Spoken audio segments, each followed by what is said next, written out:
Hello, and welcome to School Leader Soundbites. I'm your host, Veronica Sopher, and I have the honor of coming to you every week, dropping new episodes of our podcast where we talk about school communications, public relations, marketing, and advertising. So, if you are looking for some content on how to improve your school district's visibility strategy, you have found the right place. I come to you every week with more than 20 years of experience in school communications, and I love talking about all the things that you need to know to improve your school district's presence in your community. So let's go ahead and get this episode started. But before we do, don't forget to hit subscribe. We don't want you to miss any episodes of School Leader Soundbites. And if you're watching on YouTube or Facebook, drop us some comments. Now, let's go ahead and get this episode kicked off. Let's talk about recognition days and what they are. So the title of this episode is Don't Be That District That Forgets to Thank Your Team, because it happens. Now, some of you might be scrolling at the end of the day and you realize that a neighboring district made a post about some designated education day. Maybe it was bus driver appreciation day, or maybe it was school librarian clerk day, or maybe it was teacher appreciation day, and you had it somewhere else on your calendar, because that does happen. So, a couple of things to think about to help you avoid the panic of posting something at the end of the school day when everyone else was posting it earlier in the day. Now, my first tip is to remind you that you can find all these days at the National School PR Association's website. They've got a handy dandy resource book here. So you can see that here. I always get a hard copy every year because I like to make lots of notes and put flags on it and highlight different days. But there's also a digital version that you can pay for and download too. So if you are a member of the National Schools Public Relations Association, you can go ahead and get yours. And if you're not a member, I highly recommend that you join because they've got tons of really great resources that are helpful. Now, why recognition days are important? Obviously, everyone likes to be recognized for the work that they do, but we've got these designated days to remind us of how important it is to reach everyone in our system. So if I were you, I would get a copy of this book or download it and highlight the days that really speak to your culture, the things that are happening on your campus.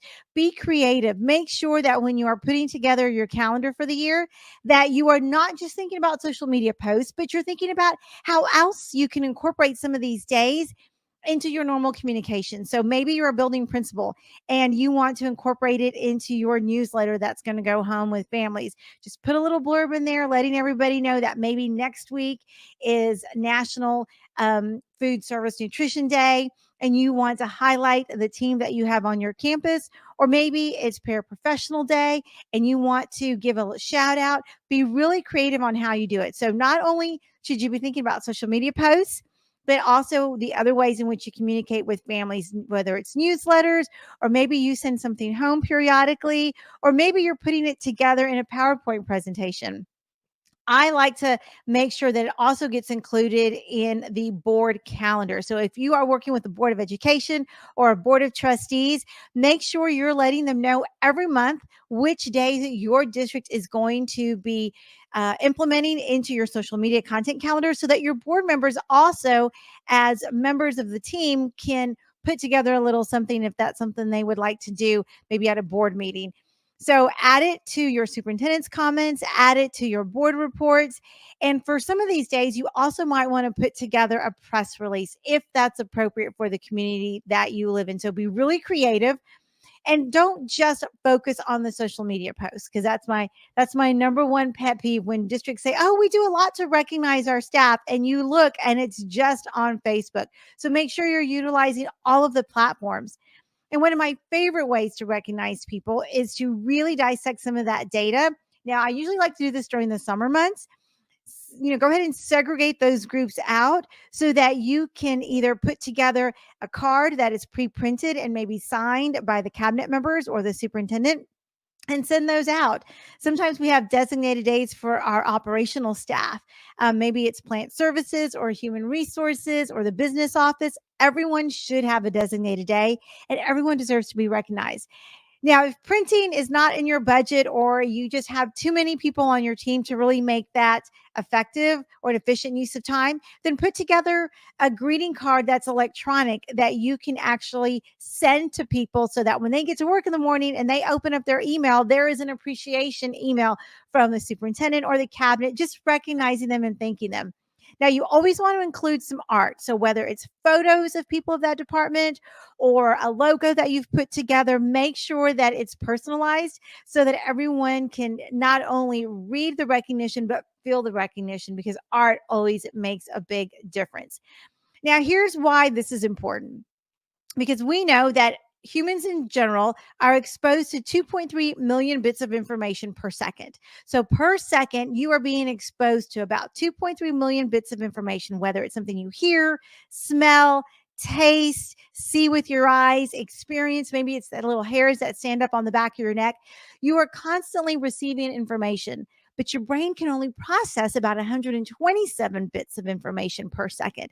So the rest of that information is going into your subconscious, and your subconscious is what drives your emotions. So when we think about making sure that we are really building the culture and our climate on our campuses and in our district, a big part of the emotion comes from our subconscious, because our subconscious is driving the emotions. So when you, as a staff member, see that your district is recognizing you not only on social media, but via email, or it was mentioned in a newsletter or in a board report, you're feeling appreciated. You're feeling valued and gratitude. And when you feel those things, all of a sudden it makes it very difficult for you to feel anger and frustration and negativity, because they live in the same part of the brain. And we know this is true because some of us have actually been at funerals where we're really emotional and we're experiencing grief deeply and we might be crying, but then all of a sudden someone tells us the story of our loved one who may have passed, and we start laughing and we start giggling. So we're literally laughing through our tears, and that's because the brain cannot hold appreciation and gratitude the same time it's holding negativity. Superintendents, as you are onboarding new leaders into your system, remember that we can all use a thought partner, especially as we are onboarding into a new district or into a new role. Having a thought partner there to just bounce ideas off of and get some one-on-one coaching is crucial to optimizing your leader, especially as we deal with budget crunches and polarizing narratives in our community. If you want to learn more about our Thought Partner Alliance, then make sure you click the link below to give your team that extra support they need with the Thought Partner Alliance. So if you are looking to elevate the environment and the culture on your campus and your district, a great way to do it is recognition days. Now, you might be thinking to yourself, when will I have time to do this? Actually, I like to do things in batching. Now, if you've ever listened to any of the other episodes I've put together, I can tell you that batching is one of my favorite ways to ensure that I'm being equitable across the district and I'm reaching all of the groups. So during your summer months, if you've got access to interns, or maybe you've got some projects that you're working on, go ahead and build in time for a couple of days and build out your entire calendar for the year. Now, use this handy dandy tool that I shared with you earlier. It's the NSPRA school calendar. There's a different one every year so that you don't get the dates mixed up, and circle all the ones that you think would really speak to your community, and absolutely do your best to thank everyone for all they do to make sure that students have all the resources they need to be successful in school. I hope that information was helpful to you. Recognition days are one of my favorite things to do in the school communication space, and I hope these tips help you out just a little bit. So I appreciate you guys tuning in. If you are listening on the podcast, make sure you hit subscribe. I don't want you to miss any episodes of School Leader Soundbites. And if you're watching on YouTube or Facebook, drop some comments, questions, and even suggestions, because I'd love to circle back. All right. Until then, we'll see you next time.